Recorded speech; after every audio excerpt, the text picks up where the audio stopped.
Elijah Brooks had seen a lot of things in his life that didn't make sense, but nothing. Not the eviction notices taped to his mother's door, not the phone call that told him his wife wasn't coming home. Nothing hit him the way this did.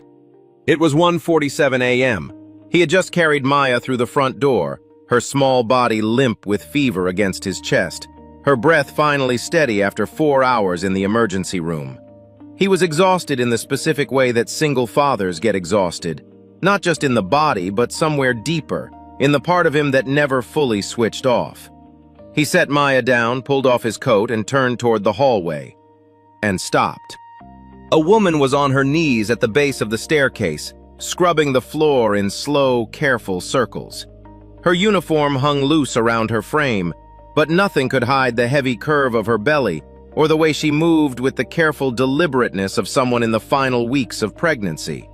She hadn't heard him come in. He almost said, "Excuse me," almost treated her like a stranger. Then she turned, and the light caught the scar on her forehead, and Elijah's chest went hollow. Simone. If you've ever wondered what it really looks like when one person decides not to look away, stay with us. And if stories like this one speak to you, hit subscribe. We tell them every week. Elijah Brooks did not come from money. He came from a 2-bedroom apartment on the south side of Atlanta, where the radiator knocked all winter and the neighbors fought all summer, and his mother worked double shifts at a laundry service just to keep the lights on. He came from hand-me-down sneakers and free lunch cards, and the particular kind of pride that grows in children who learn early that the world is not designed with them in mind. He was 38 years old now, and he owned 3 things that the boy from Southside never imagined he would: a company, a house with a real yard, and a daughter who looked at him like he had hung the stars himself. Brooks Property Group was not the biggest real estate firm in Atlanta, but it was his.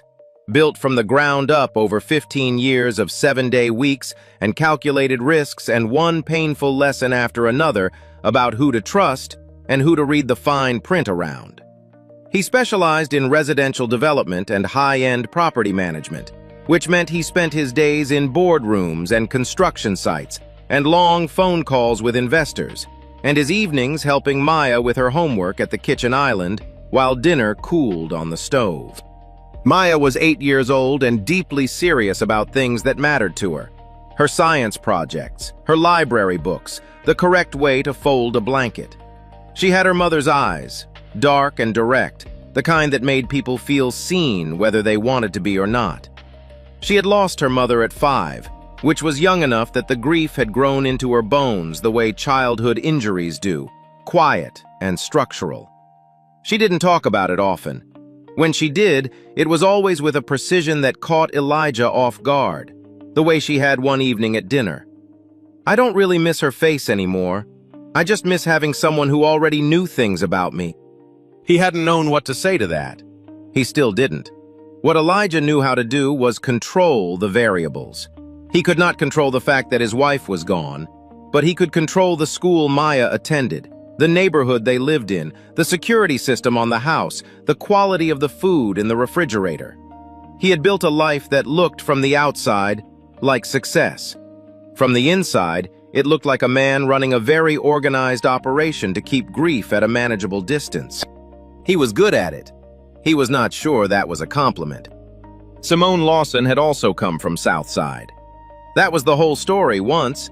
The two of them, born 3 blocks apart, raised in parallel by women who were tired and loving in equal measure. They had been inseparable from ages 6 to 14, doing homework on each other's fire escapes, splitting convenience store snacks down to the last chip, telling each other the things they couldn't say out loud to anyone else. Simone had been the louder one, the faster talker, the one who argued back when teachers made assumptions, the one who could make the whole block laugh with a single sentence. But underneath that, she was also the one who noticed when something was wrong with the people around her before they noticed it themselves. She had a gift for it, for seeing past whatever front people put up and going straight to the thing underneath. She had been the first person to tell Elijah he was going to be somebody. He had been 12 years old, embarrassed about an essay he'd won a school award for, trying to minimize it the way boys do when they don't want to be seen wanting something. She had looked at him flatly and said, "Stop doing that. You worked hard for that. Let it be real." He had never forgotten it. Then, one night near the end of 8th grade, the lights in Simone's apartment went dark, and the family was gone by morning. No forwarding address. No goodbye. Elijah had stood on the sidewalk and stared at the empty windows for a long time. He looked for her in the years after, casually at first, then with more intention as the internet made searching easier. Nothing ever came back. He had eventually stopped looking. Not because he had given up, but because at some point, looking started to feel like its own kind of loss, and he had enough of those. Simone Lawson was 37 years old and 7 months pregnant, 28 weeks, and working a night shift cleaning job that paid $14 an hour. It was enough to cover her room at the weekly rate motel on Briarcliff, but not enough to save anything, which meant she was one missed shift away from nothing. She had taken the job 3 weeks ago after leaving the last one when a supervisor who reminded her too much of Derek started looking at her the same way. The agency placed her wherever they needed bodies after midnight: offices, lobbies, private residences that contracted for after-hours cleaning. She showed up, did the work, kept her head down, and was gone before the household woke up.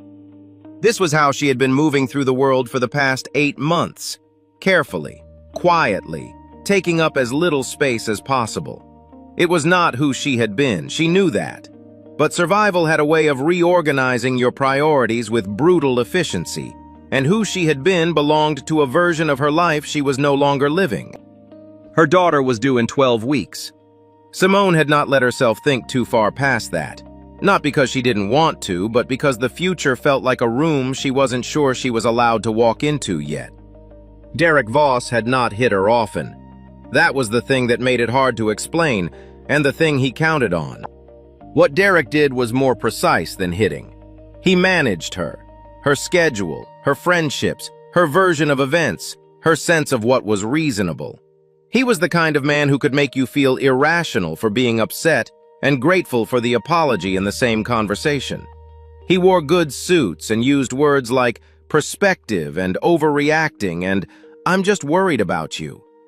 He had a way of presenting himself to the outside world as patient and concerned, so that whenever Simone reached for words to describe what was happening, the words that came out sounded smaller than the thing she was trying to describe. She had left 8 months ago in the middle of the night with a bag she had packed over 6 weeks so he wouldn't notice.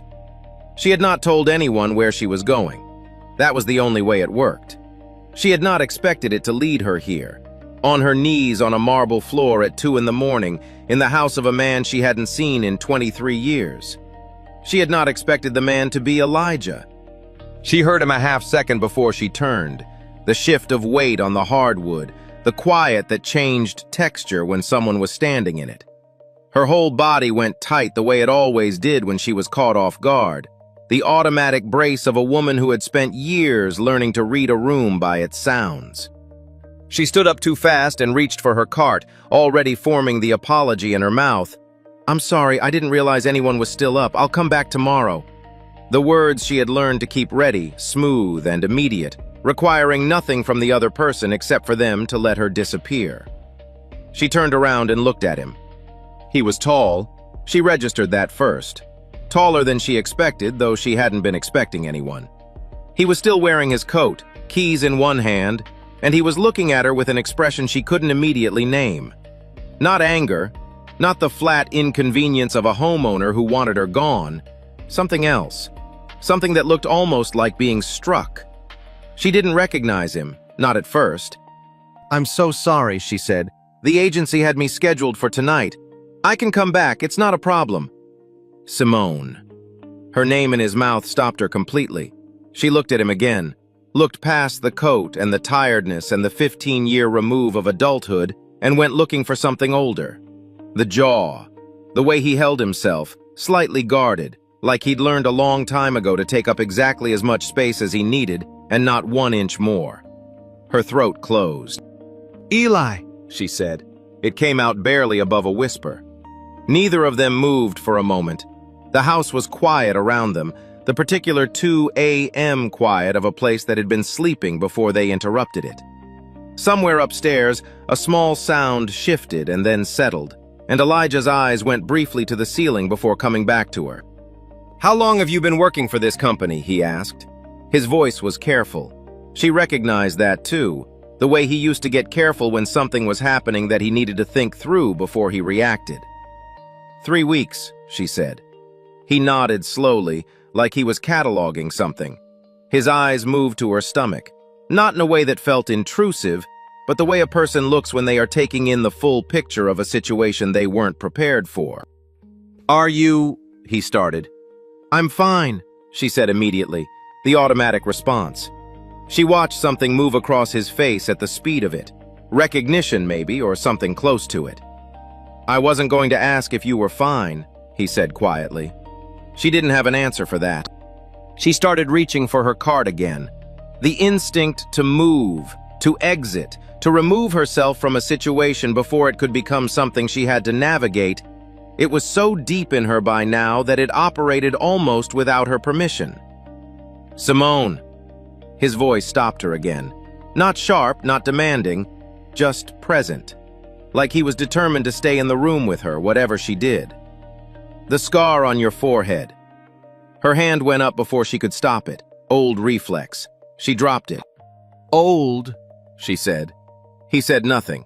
He just looked at her with those same careful eyes, and she felt with a kind of exhausted clarity that he already knew old didn't mean healed. He had grown up in the same place she had. He knew the difference. "I have to finish the hallway," she said. He stepped aside and let her. He didn't leave, though. He stood near the bottom of the stairs with his coat still on and his keys still in his hand, and he watched her work, and she felt every second of it. Not as surveillance, but as something she didn't have a clean word for. Like being witnessed by someone who had known you before you became someone who flinched. She finished the hallway in silence. She packed her card and headed for the service entrance without looking back. She made it 3 steps before he said, "I'm going to call the agency in the morning." She stopped walking. "Not to cancel your contract," he added. "I just need to know where they have you sleeping."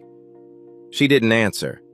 She walked out into the night and sat in her car for a long time before she started the engine. He called the agency at 8 in the morning. The woman on the phone was professional and brief. Yes, Simone Lawson was on their roster. Yes, she had been assigned to the Brooks residence for the past 3 weeks. No, the agency was not able to share personal information about their employees. Elijah thanked her, hung up, and spent the next several hours using every resource he had built over 15 years of knowing which questions to ask and which people to call. He had a private investigator he used occasionally for tenant background checks, a former county records clerk named Dwight, who was thorough and discreet and worked fast when the situation called for it. Elijah called him at 8:15 and told him what he needed. Dwight called back at noon. The address on Simone's intake form was a weekly rate motel on Briarcliff Road. He also found, through Dwight's contacts in civil records, a case number attached to Simone's name from 4 years prior, a protective order application, withdrawn 2 weeks after filing. The withdrawal meant nothing on its own. People withdrew those for 100 different reasons, most of them having to do with fear rather than resolution. But the name on the other side of that filing was Derek Voss, and Derek Voss had 2 other case numbers that never made it to trial, and a professional profile that presented him as a respected mid-level financial consultant with a clean LinkedIn and a firm handshake. Elijah sat with that information for a long time. He picked Maya up from school that afternoon and took her to get ice cream, which was not something he did on Tuesdays. Maya noticed immediately. "What happened?" she asked, climbing into the back seat with her backpack. "Nothing happened. I wanted ice cream." She looked at him in the rearview mirror with her mother's eyes. "You only get ice cream on regular days when you're thinking about something hard." He was quiet for a moment. "When did you figure that out?" "Last year," she said simply, and looked out the window. They got ice cream. Maya ordered strawberry and ate it with the focused attention she gave to things she enjoyed. Elijah ordered coffee flavor and didn't finish it. He watched his daughter across the small table and thought about the motel on Briarcliff, and the withdrawn protective order, and the way Simone had reached for her cart like she was used to making herself easy to dismiss. He thought about what it meant to be a father, not the version that looked good from the outside, the school funds and the security system, but the actual thing. The daily practice of teaching a child what a person does when they see something wrong. Maya looked up from her ice cream. "Are we going to talk about it or not?" "Not yet," he said, "but soon." She accepted this and went back to her ice cream. He loved her unreasonably, in the way that made his chest feel too small for what was in it. He drove to the motel the next morning before 7, which meant Simone was probably just back from wherever the agency had sent her. He knocked on the door of room 11 and waited. When she opened it, she was still in her uniform, and she looked at him the way people look when they've been expecting something to go wrong, and they're trying to determine what shape it's taken. "How did you find this place?" she asked. "I have someone I trust for situations like this," he said. "I'm not going to apologize for using him." She studied him for a moment. Behind her, the room was visible. A bed, a single window with the curtain half drawn, a plastic bag from a drugstore on the nightstand. Everything arranged with the careful tidiness of someone maintaining dignity inside very small circumstances. "What do you want, Eli?" "I want you to move into the guest house," he said. "Behind my property. It's separate.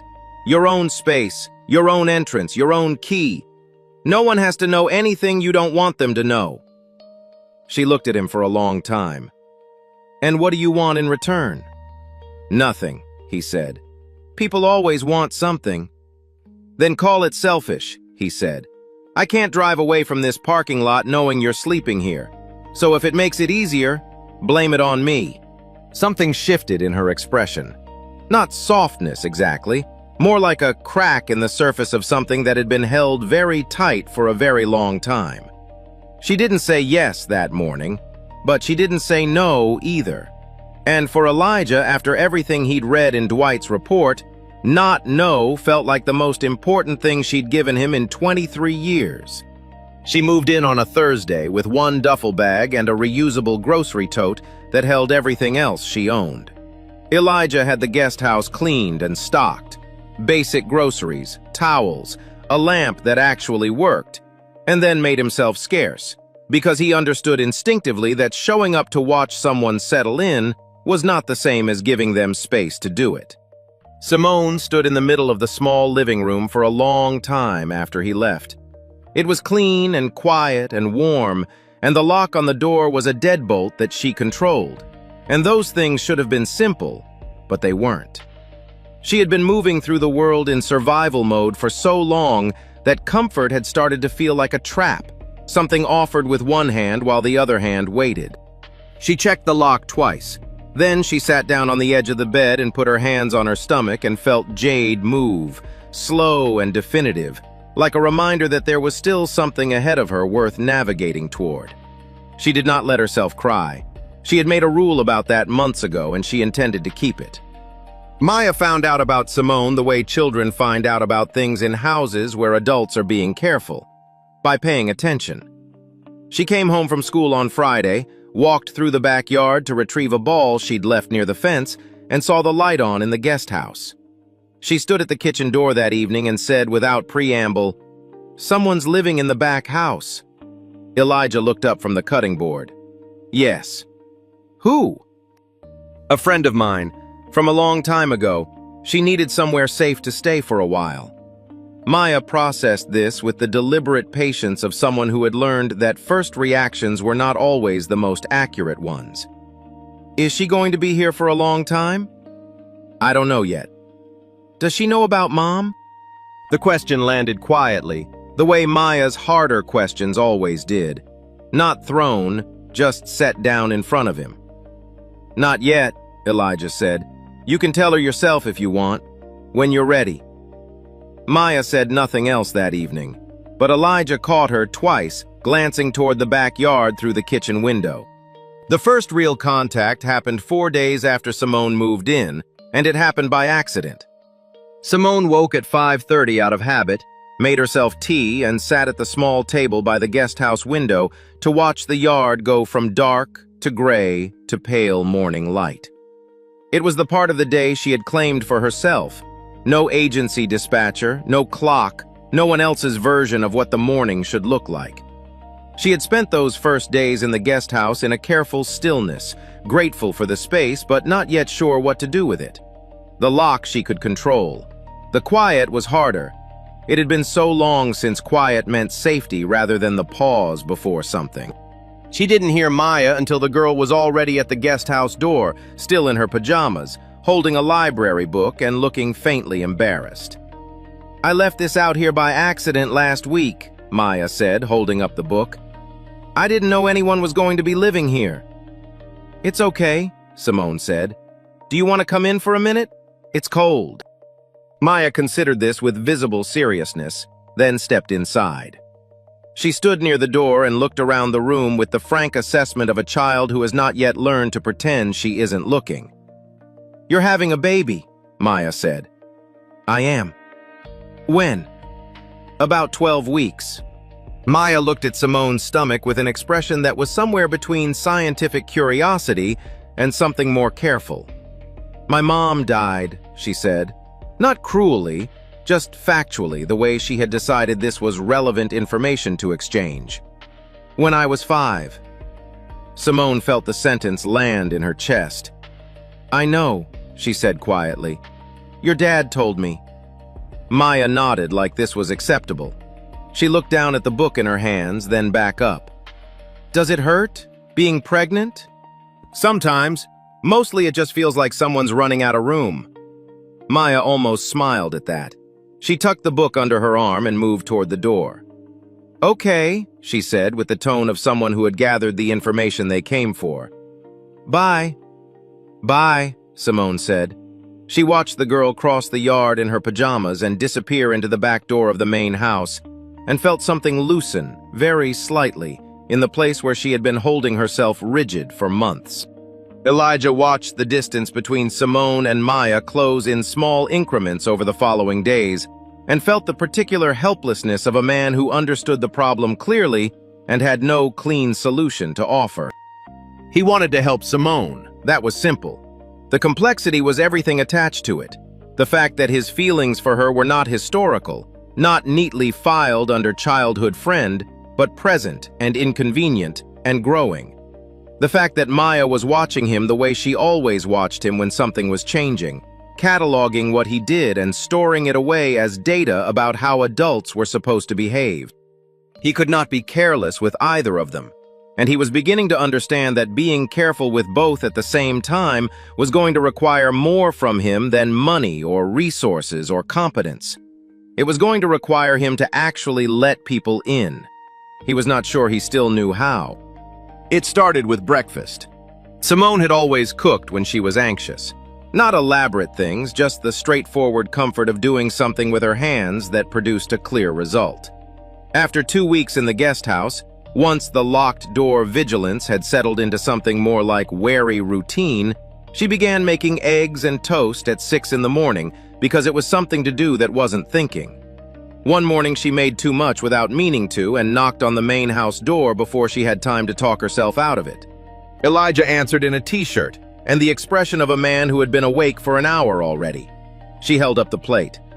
"I made extra," she said. He looked at the plate. He looked at her. "Okay," he said and stepped aside. She left the food and went back to the guest house. The next morning she made extra again. The morning after that she didn't knock. She just set a covered plate on the back step and returned to her side of the yard. By the end of the week, Elijah had started leaving the back door unlocked at 6 a.m. It was not discussed. It simply became a thing that happened. Maya started showing up on Saturday mornings. She would appear at the guest house in her weekend clothes, always neatly dressed, even on days with no plans. And she would sit at the small kitchen table and do her reading while Simone moved around the space doing whatever she was doing. They didn't talk much at first. Maya was not a child who filled silence for the sake of it, and Simone had spent enough years having her silence managed by someone else that she had learned to appreciate people who didn't need to fill every room they entered. One Saturday, Maya put down her book and said, "What was my dad like when he was little?" Simone stopped what she was doing. She turned around and looked at the girl, this small, serious person who had her father's carefulness and her mother's directness, and some third quality that was entirely her own. "He was quieter than you'd think," Simone said. "He listened more than he talked. But when he said something, it was always worth hearing." Maya considered this. Was he scared of things? Yes, Simone said. He was scared of being ordinary, of doing everything right and it not being enough. She paused. But he never let it stop him from doing the thing anyway. Maya looked at her steadily. "Are you scared of things?" Simone felt the question go all the way down. "Yes," she said, "pretty much constantly right now." "That's okay," Maya said with a matter-of-factness that was a direct inheritance from Elijah. "Being scared doesn't mean you're doing it wrong." She picked up her book and went back to reading. Simone turned back to the counter and stood there for a moment with her hands still, something in her chest quietly rearranged. Elijah saw the change happening the way you see weather shift. Not in a single moment, but in the accumulation of smaller signs. The way Maya now talked about Simone with something other than caution. The way Simone moved through the backyard without the compressed, peripheral quality she'd had in the first days, as if she was gradually remembering that she was allowed to take up space. One evening, he and Simone ended up in the kitchen at the same time. Maya in bed, the house quiet. And Simone looked up from the tea she was making and said out of nowhere, "You turned out okay, Eli." He leaned against the counter. "High praise." "I mean it." She wrapped both hands around her mug. "I used to wonder, after we left, whether things had worked out for you. I'm glad they did." "You could have found me," he said. Not accusatory, just true. She was quiet for a moment. "I know. For a long time, I didn't want you to see what my life had become. And then I didn't want to pull you into it. That wasn't your call to make." "Maybe not," she looked at him. "But it's the call I made." He didn't push it. He understood the logic even if he disagreed with it. The way pride and self-protection could become indistinguishable from each other when a person had been surviving for long enough. They stood in the kitchen in the easy quiet that had developed between them, and Elijah thought, "This is the most complicated I've felt about anything in years." The next morning, Derek Voss appeared at the front gate. He arrived at 9:15 on a Wednesday, dressed in a charcoal blazer and dark slacks, looking like a man with a lunch meeting to get to. He stood at the intercom outside the gate with the relaxed posture of someone who had calculated that looking unhurried was its own kind of power. Elijah's security system sent an alert to his phone. He watched the footage from his office. Derek speaking pleasantly to the gate camera, identifying himself as Simone's husband, saying he was just checking in, that he was worried about her, that he hoped there hadn't been any misunderstanding. Elijah told the guard not to open the gate. Derek nodded when the guard relayed this, like it was a perfectly reasonable response that he had anticipated. He reached into his jacket pocket and left a business card in the call box slot. Then he turned to go, and paused. His eyes moved with apparent casualness to the side yard where Maya's bicycle was leaning against the fence. He looked at it for exactly 2 seconds. Then he left. Elijah watched the footage 3 more times. The bicycle, 2 seconds. He understood the message with a clarity that made his jaw tight. He found Simone in the guest house that afternoon. She knew something was wrong before he said anything. She read rooms the way some people read text, quickly and thoroughly. "He was here," Elijah said. She set down what she was holding. "At the gate?" "Yes, he didn't get in. He left a card and went." "He'll come back," she said. "I know." "You don't know what he's like." She said it without heat, as a plain statement of fact. "He doesn't break things. He just makes the world smaller until you run out of room to move, and then he tells you the room is actually fine, you're just looking at it wrong." Elijah sat down across from her. "Tell me what he's doing. All of it." So she told him. Not as a story with an arc, but the way people talk about things they've been carrying too long, in pieces, not always in order. She told him about the messages Derek had been sending to her former co-workers, framing her disappearance as a mental health crisis, positioning himself as the abandoned and bewildered husband. She told him about the family attorney Derek had retained, who had sent a letter to her old motel address requesting she make contact to discuss parental arrangements. She told him about the morning she had left, the 6 weeks of packing one item at a time, moving through those weeks like someone completely normal on the outside and completely hollow on the inside, just waiting. When she was done, the room was quiet. "He wants the baby," she said. "Not because he wants to be a father, because it's something I have and he doesn't." "He won't get her," Elijah said. "You can't promise that." "I can make it very difficult for him. I have a lawyer, a good one. We document everything. The messages, the attorney's letter, the fact that he showed up here. We build a case." She looked at him for a long moment. "And what does this cost you?" "Don't do that," he said quietly. "I'm serious. You have a business, a reputation, a daughter. He's already going to use the narrative. Wealthy man hiding someone else's wife. He's good at narratives." "So am I," Elijah said. "I didn't build what I built by losing ground to people with better stories." 3 days later, Derek's method became fully visible.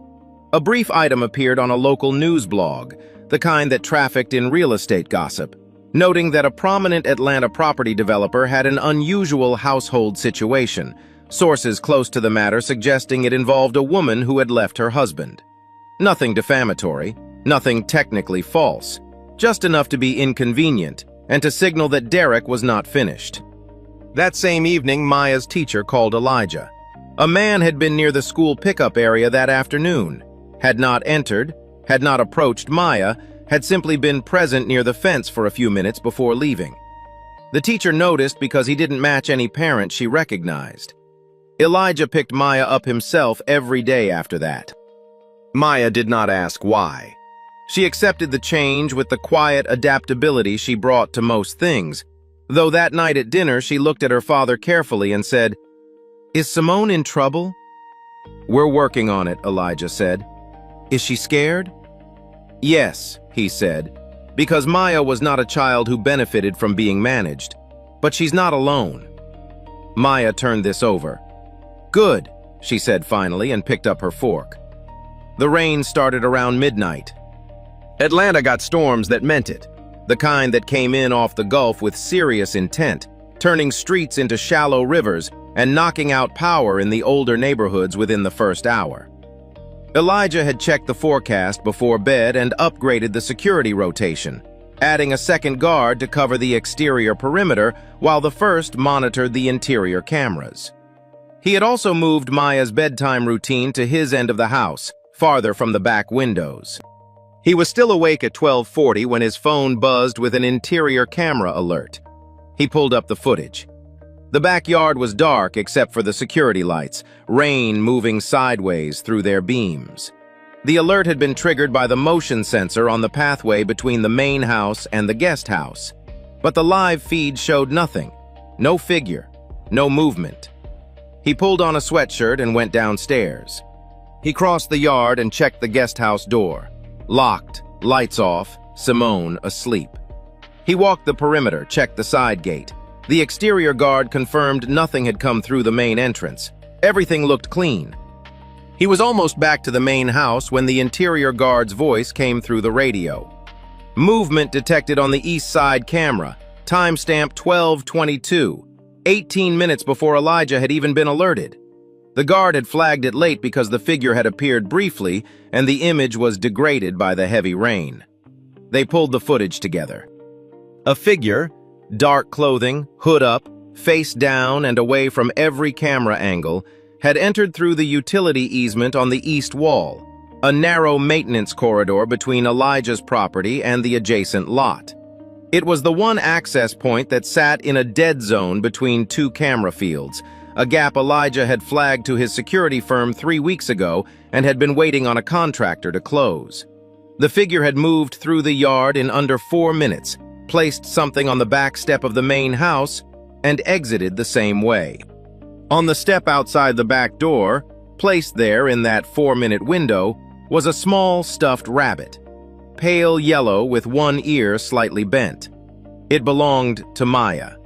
It had been sitting on the shelf above her desk, not her windowsill, which meant the figure had not reached Maya's room. They had found the rabbit earlier, somewhere Maya had left it in the yard during the day, and used it deliberately. The note folded beneath it was what mattered.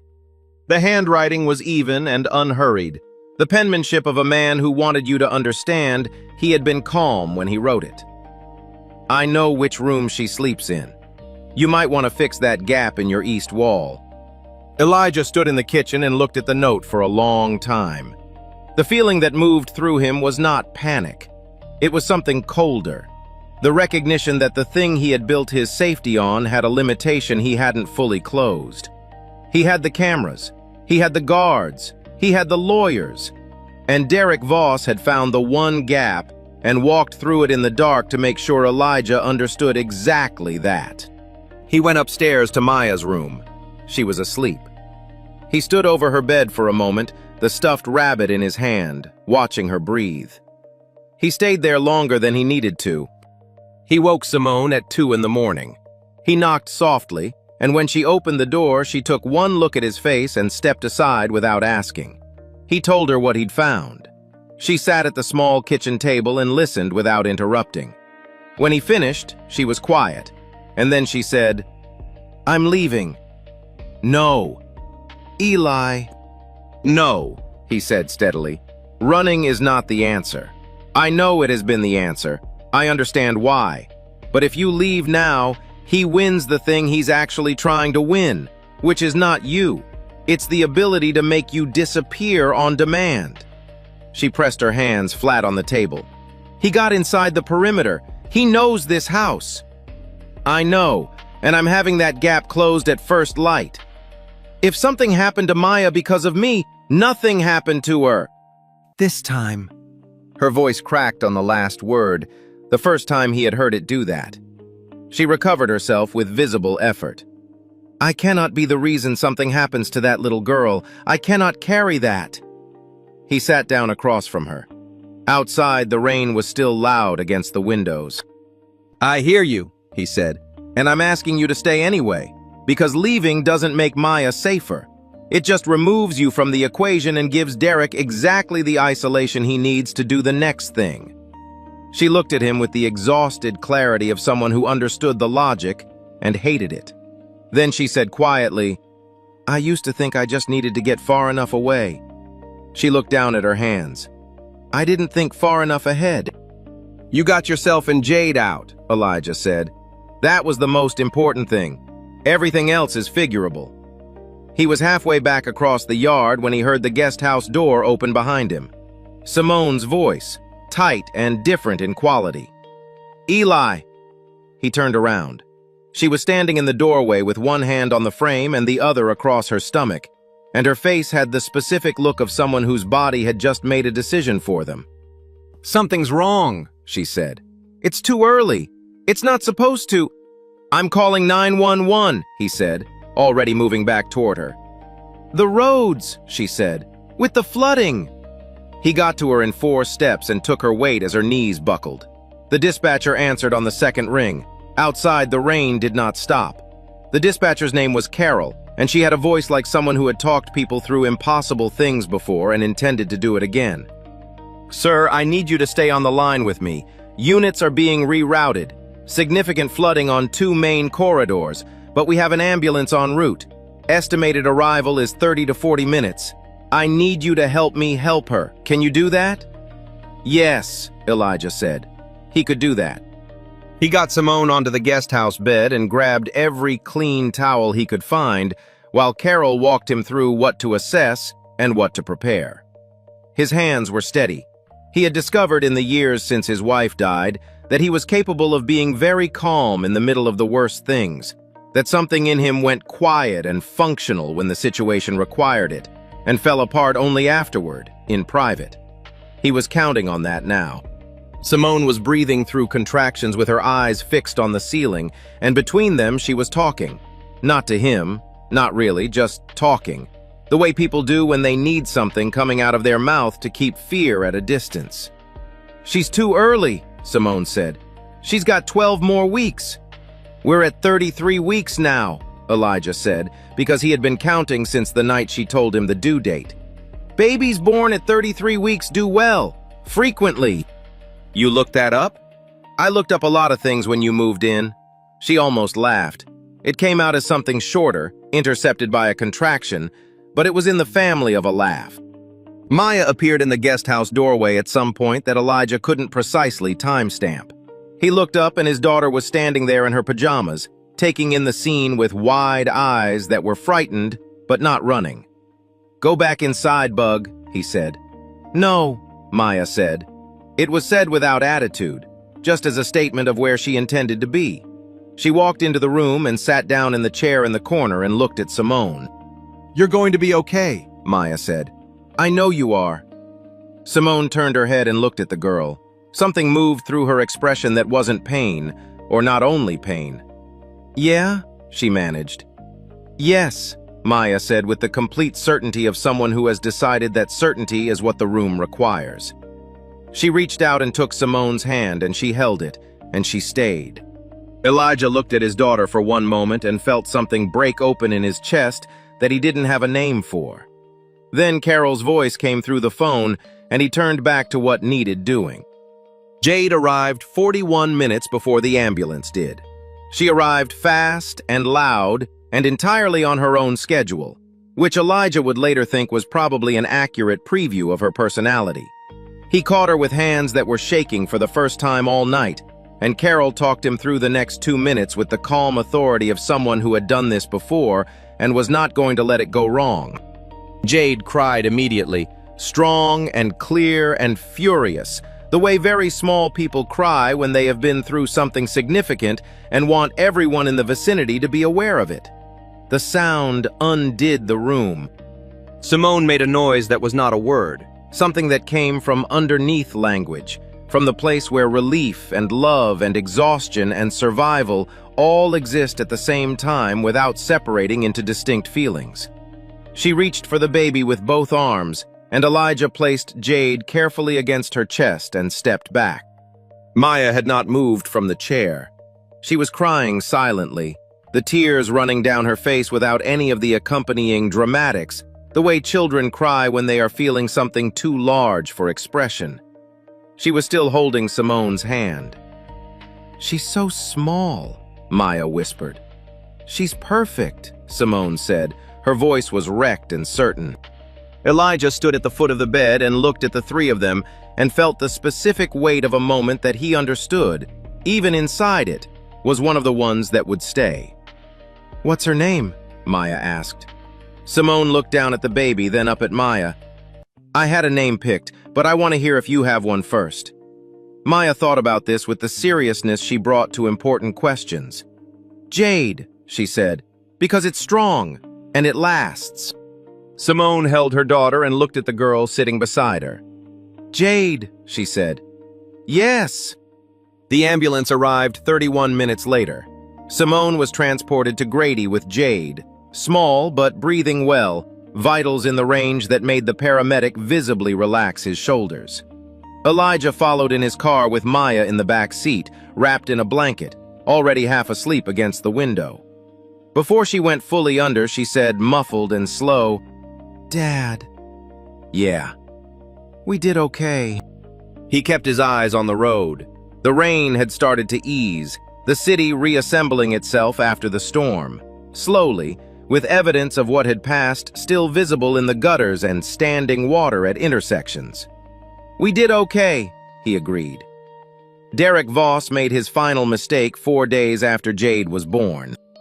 He showed up at Grady Memorial in a pressed jacket with a bouquet of white flowers, the performance of reasonableness maintained right up to the edge of what ended him. He told the nurse at the maternity ward desk that he was the father. He said it pleasantly, with the easy confidence of a man accustomed to being believed. The nurse checked the visitor list. His name was not on it. Elijah had seen to that on the first day, along with a conversation with hospital security conducted with the quiet specificity of someone who had been thinking about exactly this contingency. Derek asked to speak with a supervisor. He was told to wait. He waited 12 minutes and then walked down the corridor toward the maternity ward on his own. He was stopped by security before he reached the door. In the process of being escorted out, he said several things loudly and in a public hallway that were recorded by the hospital's interior cameras and witnessed by 4 staff members and 2 other visitors. The things he said were not the words of a concerned husband. They were the words of a man who had dropped the performance because he believed he was losing, and losing had a way of making Derek Voss show the parts of himself he usually kept behind the blazer and the careful diction. Elijah's lawyer had been waiting for exactly this. The case that followed was not dramatic in the way things are dramatic in movies. It was paperwork and depositions, and the slow accumulation of documented evidence into something a judge could look at and make a decision about. It was Simone sitting across from an attorney and describing in precise and unflinching detail 8 years of things that had been done to her, things she had minimized to herself for so long that saying them plainly felt almost strange, like hearing a language she had once spoken and forgotten.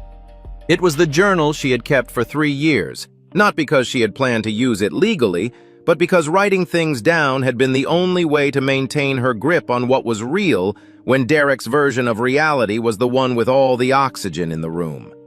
That journal, cross-referenced with hospital records, the messages Derek had sent to her former co-workers, and the hospital hallway footage, built something solid. The protective order was granted and made permanent. Derek's petition for parental rights was denied on the basis of documented abuse.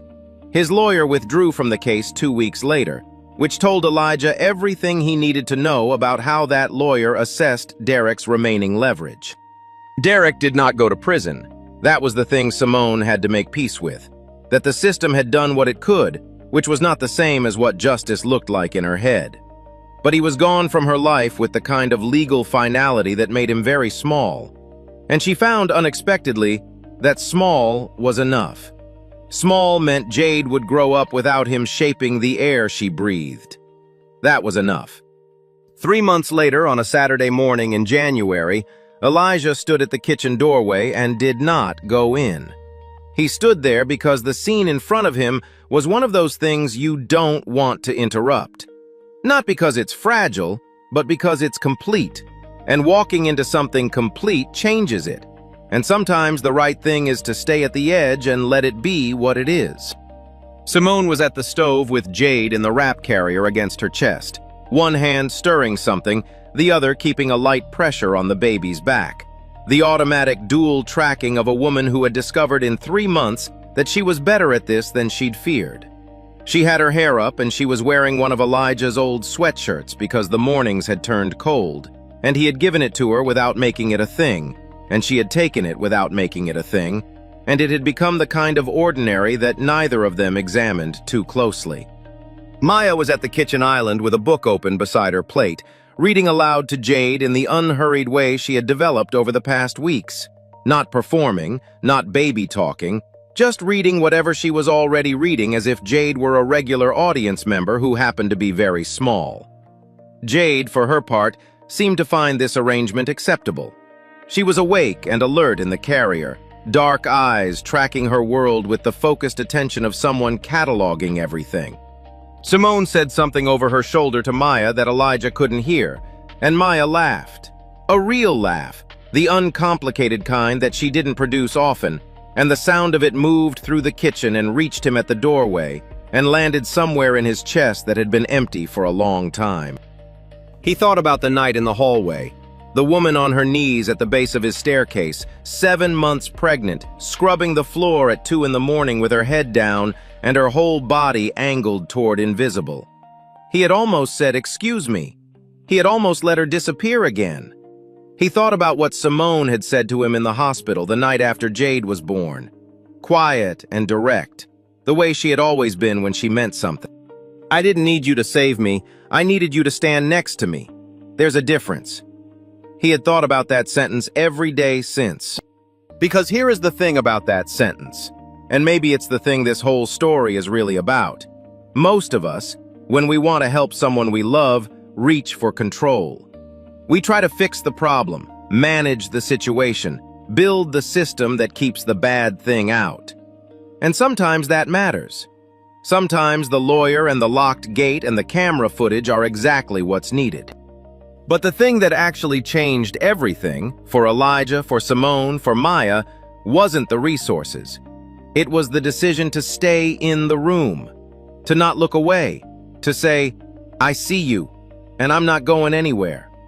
That's not a wealthy man's move. That's a human one. And it doesn't cost anything except the willingness to show up. Elijah pushed off the doorframe and walked into the kitchen. Simone glanced over her shoulder at the sound of his footsteps, and something in her face did the thing it had started doing recently. Not a performance of anything, just a settling. The expression of someone who has stopped bracing for what comes next. "You're late," she said. "The eggs are going to be dry." "The eggs are going to be fine," he said. Maya didn't look up from her book. "They're a little dry," she said. Elijah sat down at the island next to his daughter, across from the woman who had once told a 12-year-old boy that his life was going to be real and worth having. He thought, yes, it is. If this story stayed with you, the idea that sometimes the most powerful thing we can do for someone isn't to save them, but simply to refuse to look away, share it with someone who needs to hear it today. And if you're not subscribed yet, join us. We tell stories like this one every week because we believe the most important things about being human are worth saying out loud.